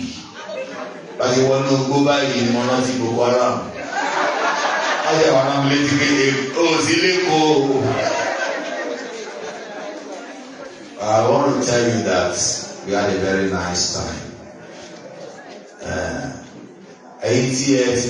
Zero expectation. You will remember the story of the husband who wanted to help the wife, but had a very wrong intention. You remember that story? So let's use that of the woman now. Whatever you want to do, I beg you, do it for Allah. Do it for Allah. Don't do it because you want your husband to love you. It is sufficient that Allah loves you. Ọ̀pọ̀lọpọ̀ wa ta máa ń retí lọ́wọ́ ọkọ òǹbàṣẹ wa jẹ́ níwájú Ọlọ́run. Ẹjọ́ kí lọ́kọ lè ṣe? Ìjọkọ lè lọ́ra ẹ̀mí wa. Ẹ bá mi dáhùn. Ọlọ́run bá fẹ́ fọ ojú yìí, ǹjẹ́ ọkọ lágbára kó ríran? Ǹjẹ́ ọkọ lè fúnni lálàáfíà? Ta ni ń fún wa? Ọlọ́run ní kẹ́ ṣọ́ra yín mọ́ ẹjọ́. Don't terrorize your husbands. Don't see what you do as anything. You will not compare what you do with what Allah does in your life. Be beneficial to people. Tó bá rí ìyá ẹ ṣe dáadáa kan, tó bá rí ìyá ọkọ ẹ, oh my Allah, ṣe dáadáa in an uncommon fashion. Ṣàìtọ́nù ló sọ fún ẹ bọ́ta ẹ ní rárá o, kì í ṣọ̀tá ẹ. Ìyá ọkọ ẹ yẹn kò lè fẹ́ ọmọ ẹ ní. Òun ló ṣe bẹ̀ lórúkà. Ẹ̀sìn bí. Ta ló ṣe bẹ̀ lórúkà? Má try ẹ̀. Má má rí wọn lọ́tà láyé. Mo sọ fún àwọn ìyàwó ọkùnrin náà. Ìyá ìyàwó ẹ̀ orò lórí ẹ̀. Kò lè wrong. Àwọn lọ́yà máa ń lo kíní kan ní irrebuttable presumption. Àbí bí àwọn gbọ̀ngàn àgbàgbé ẹ̀. Ṣẹ́rí, ẹ bá ti understand nǹkan tí mo sọ fún yín. Kì í ṣe pé nìyẹn ò lè ṣàṣejù o. Kì í ṣe pé kò lè rán. Àmọ́ lọ́dọ̀ tí ẹni ò ti lè rán. Ṣé òun ló bí ọkọ mi? Ẹ gbàgbé. Ọba ní ògbó ọkọ tó sọ ní gbọ́kẹ̀ èmi ti dojú ti pẹ́. Ìyá tó rí yẹn ó máa dà fún tó máa fi kú ni. Wọ́n máa rán ọmọ ẹ̀ létí ṣe dáadáa fún yẹ ọ̀ máa lọ yáwó máa ṣe dáadáa fún. Tó bá fẹ́ wàhálà orúkọ ẹni máa kọ sí báyàwó yìí. Ẹ rántí APC àbí ẹ rántí ìgbà tó bí ọmọ ẹ̀ tó ní ti ṣọmọ bá jìnnà ká má fi mí ṣàwátì. Àìlẹ́kọ̀ọ́ ìwọ ni ó máa implement ẹ̀ pé ìyá yìí wọn lè fi ṣàwátì ìdí ọ̀rọ̀ ọmọ ẹ̀. Tó bá jẹ́ pé mo jọ ẹni tí ò ní jẹ́ orí. Ọlọ́run kọ́ mi mọ̀ ọ́ ṣe. Ọ̀rọ̀ yẹn àwọn obìnrin ò láìkẹ́ látàárọ̀. Ọ̀dọ́ náà àwọn ọkùnrin mo ti sọ̀rọ̀ ìyá ìyàwó. Ọ̀dọ́ tí ìyàwó ni máa sọ ìyá ọkọ, àbúrò ọkọ, ẹbí ọkọ. Torí mo ti kọ́kọ́ sọ nípa ẹbí tiẹ̀ fún ẹ, àbí? So dáadáa ni kò máa ṣe. Ta ló máa ṣe lẹ́sàn-án? Tọ́ bá máa ṣàbùrú sí ẹ kò ní ràn ẹ́. Alijazao lè sàn ìlànà ìsàn. Ọlọ́run ní lọ́dọ̀ tèmi Ọlọ́run ẹni kò ní ṣe dáadáa bẹ́ẹ̀ ṣàbùrú sí kò ní ràn. Ẹ bá ṣe pé orin ló lọ. Torí kòrò tí ń tèmi ló ń rò ló fi lámùmọ́ra. Ẹ parọ́ wọn. Ẹ fi ṣe yẹ̀yẹ́. Ẹ kórìíra ẹ̀. Mo ní kó má wò tí kó má ṣe dáadáa ẹ lọ. Mímí ò ní mí. Mo ti rọ̀ gbà yí kẹ́ ilé tó torí ìbí ṣe nǹkan Ọlọ́run sọ bẹ́ẹ̀ o. Àbí ẹ gbàgbọ́? Gbogbo yín ò gbọ́ Ọlọ́run gbọ́ wọn. Ṣé gbàgbọ́? Ẹ sọ pé tó àlẹ́gbẹ̀ẹ́ yẹn ti dáadáa sí wọn.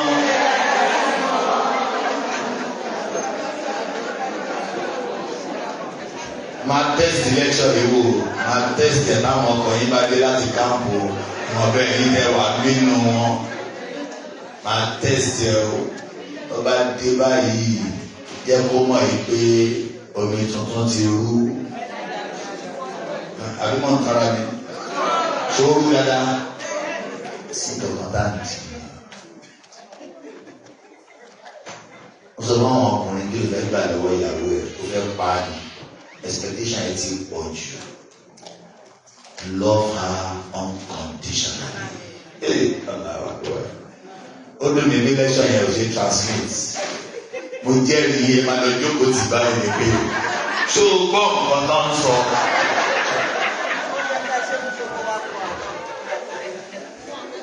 Bẹ́ẹ̀ ni ayé máa ṣe ká máa ṣe pọ̀ lágbára Ọlọ́run. Ọlọ́run á bá ṣe rú mi. Ẹ ṣàṣàmì. Ṣé rí ẹ má torí èèyàn ṣe nǹkan kan? Ẹ bá ti torí èèyàn ṣe nǹkan kan, expectation yìí máa high. Bí àdúrà wàhálà tí mo ṣe, mo forí. Àìbẹ́ẹ̀kọ́, ó ṣe Ọlọ́run ni á sì lè gùn. Ẹ ṣe dáadáa. Ọlọ́run á ṣe dáadáa pẹ̀lú wa o. Ojú òní ti wa o. Ìtò kan ẹ̀tọ́ ọmọ. Kí ni mo sọ? Ẹ ti ẹ sọ̀rọ̀ mọ́. Ẹ jọ ẹ tọ́ mọ́. Àwọn ọmọ yẹn oh sorry. Train your children. The one I've just said now is about you taking care of your husband's family, your husband's parents. Be good to them. Do not expect anything from anybody. Just be good. We make the mistake of saying life is about give and take. Who gave you that definition? What an irrational interpretation. If you say life is about give and take, what did you give to Allah before Allah created you? Are you still here with me? He created the deaf and made you to hear. What did you give to him? He created the blind and made you to see. What did you give to Allah? Why are you insisting on give and take? That because I've been so good to you, my husband, say what you are giving me in return. No. Life is about give and give. Everybody say give and give. I will keep giving to you because I will take only from my Lord. And that is the concept of Iyaka na'budu wa Iyaka nasta'in. The meaning of Iyaka na'budu is everything I will do to serve you, my Lord. If I take care of my husband, I'm serving my Lord. If I give my husband money, I'm serving my Lord. I don't care. You may call me a fool and tell you I am the servant of the Lord of wisdom. Because on the day of judgment, you are going to see that you have not really helped anybody except yourself. By the time you receive your book, all the money you have spent on people, you will see it recorded in your favor. You now realize that I was not even good to anybody, I've been good to myself. And if you have been selfish, you find an empty record because you have really done nothing. So I beg you, be good to them. Life, Islam is about give and give, right? Islam is about what? Give and give. Someone was struggling with me, they wanted to give me money for giving lectures. I said, so you don't know me. How can you pay for my lectures? I beg you. Can I pay for your salat? Is anybody here listening to me? Yes. Can I pay for your salat? No. Say you have performed salat, come and take go. How can you pay for my lectures? You cannot pay. What I want is Al-Jannah. You don't have it now, have you? So you have prayers. Tell me, Jazakumullahu khairan. Wallahi, that is greater than this world and everything that is there. So when you do things because of Allah, assuming I attend a lecture because of money, when I get there and I see two people, I will feel disappointed, Abi. But if it's because of Allah, I will do lecture for two people as if there are 1 million people. Because it is not their number that will pay me. Who will pay?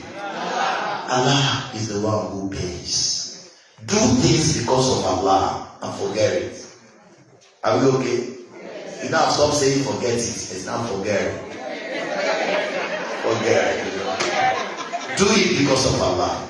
Take care of your husband because of Allah. Forgive your husband because of Allah. Overlook his mistake because of Allah. Be gentle with him because of Allah.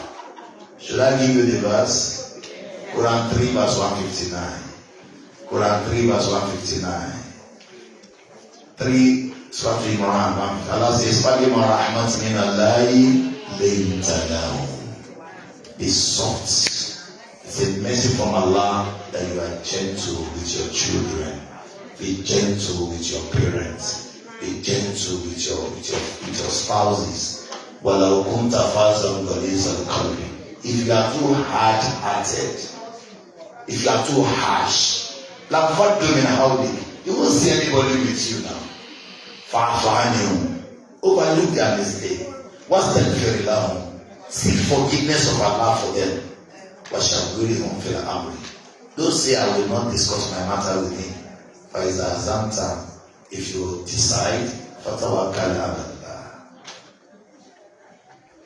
Which one did I say before I started all this grammar?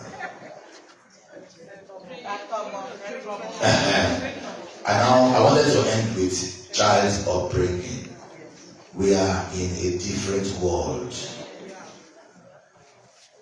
One of the greatest challenges today is that we are unfair to these children. We are unfair to them because we were not brought up under these circumstances. We were brought up by parents. They taught us righteousness. They did not allow others to instill their ideas and ideologies into us. Our children are becoming gay. Our children are choosing bestiality. They are coming home to say, "From now, I am now a cat. I am now a dog. I am now a tree." A boy is coming home to say, "I'm now a girl." And you have a system that will defend her with whatever she wants. It is parenting that has collapsed. Forget about the system. If you are conscious of your role as a parent, you will be the one to introduce Allah to your children.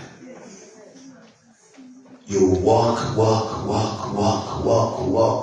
At the end of the day, nothing.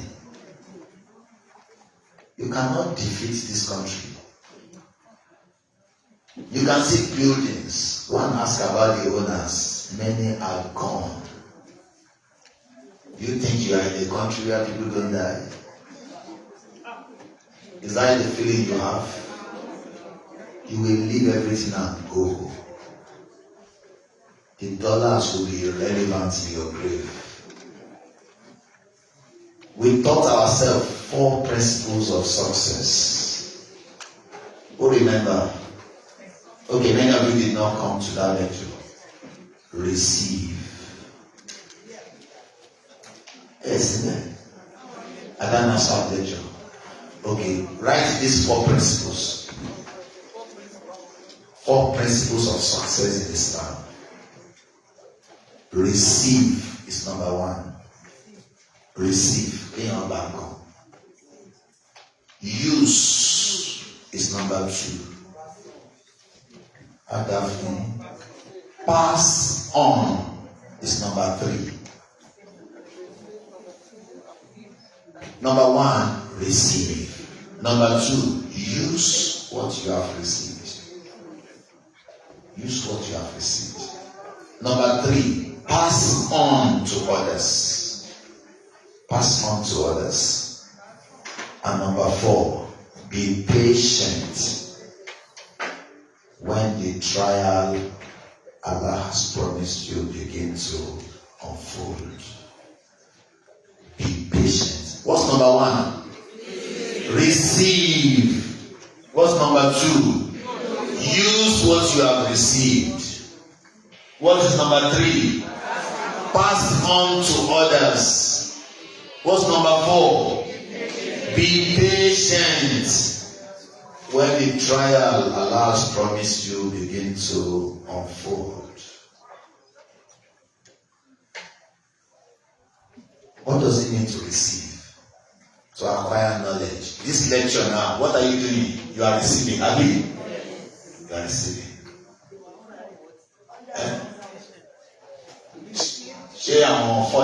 Four principles of success in Islam. 4 principles of success in Islam. And Allah does not want you to have 1 or 2 or 3. You must have 4. If they say 1 is 25, the other one is 25 marks, you can't say I have 3, I have 75. No, it's 0. You must have 4. You will know why it is 0. The first is what? Receive. So you are all successful people as you have come here to receive knowledge. What is the second thing Allah expects you to do? Use what you have received. Use it. Àìmọye èèyàn ló ti gbọ́ pé káyé parọ́ ò dáa. Àmọ́ lè ní wọ́n ṣe bí ni. Àìmọye ló mọ̀ pé ṣìnà ò dáa. Dèdí nǹkan sọ àwọn yẹn ti tanra wọn. Tó bá gbà, tó bá lò, pass on. Wàá gbé fẹ́ lómi. And then for example, when your parents trained you, you received. I mean, you use it and know like if you daddy. Torí ẹ̀bá olè lọ́wọ́ òbí, ẹ̀bá jàgùdà parí lọ́wọ́ wọn. Ẹ lò ní. Irú Islam yìí làwọn òbí wa fi wá mọ̀. Àìbẹ́ẹ̀kọ́, àfàwọn kankan ní wa tó ṣe é pé fúnra wọn. Ẹlẹ́ẹ̀kẹta báwo la ṣe máa pass on bí àwọn òbí ṣe tọ́ wa àwa náà wá ṣe kí ni àtọ́nà ọmọ wa. Gbogbo ẹni tó fẹ́ lórí nọ́mbà 3 yẹn àwọn ni wọ́n expose ọmọ wọn sí wàhálà tó ń lọ, wàhálà jìbìtì. Bí jẹ́ lọ jìbìtì yẹn ó ti ẹnu ló bẹ̀rẹ̀ o. LP ló bẹ̀rẹ̀ o, jìbìtì ló parí ẹ̀. Ọkùnrin wa ń fọkùnrin tó lórí ìfọkùnrin. Ẹ ti mọ̀ pé nílùú yìí dáadáa wà, ìdàkejì ẹ̀ náà wà. Dáadáa bẹ̀lẹ̀ máa mú fáwọn ọmọ yìí. Nítorí pé tẹ́ ẹ bá fi wọ́n lẹ̀, agbára wọn ò gbé nǹkan tó ń bọ̀. Àwọn tó tún wà ní ẹgbẹ́ jìbìtì yẹn wọ́n tún kówó kalẹ̀ o. Wọ́n kówó kalẹ̀ láti sponsor ọmọ tó bá wọ àárín wọn. Tọ́mọ yẹn máa gbọ́ àwọn òbí ẹ̀ lẹ́nu. Wọ́n rẹ́dì láti gbé òbí lọ sí court. Kí court wá sọ yìí pé má súnmọ́ bí tọ́mọ yẹn wà o. So ẹ jẹ́ ká tọ́mọ. Kí ni mo sọ jọ náà? Ẹ dáhùn. Gbogbo yín tẹ̀ ráyè ọmọ mọ̀ bí ọkàn yín sọ pé bẹ́ẹ̀ àbí bẹ́ẹ̀ lọ. Ẹ ṣàtúnṣe o. What's the solution? Work-life balance. Kí ni wọ́n ń pè o? It's not everything is not about work. Plan for yourself. Love yourself first. Ẹ tó bá nífẹ̀ẹ́ rẹ̀ ò ní fẹ́ wọ náà lọ́hùn. Kò ní fẹ́ jẹ̀yà sàárè. Ìfá àtàyé mi náà ti jẹ̀yà torí wọn fọmọ́lẹ̀ o. Wọ́n bá náà fọmọ́lẹ̀ o tó bá jẹ́ tó fílẹ̀ ní o fọmọ́lẹ̀ o. Ọlọ́run bá lè kí ọlá àwọn ọmọ wa tí wọ́n ti kó sínú wàhálà Ọlọ́run kó bá wa là wọ́n bẹ́ẹ̀. So this is where we're going to stop anyway. Ẹ̀kọ́ síbẹ̀ prayer síbẹ̀ àdúrà o.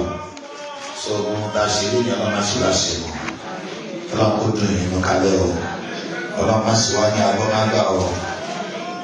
Subhana rabbika rabbil izzati amma yasifun.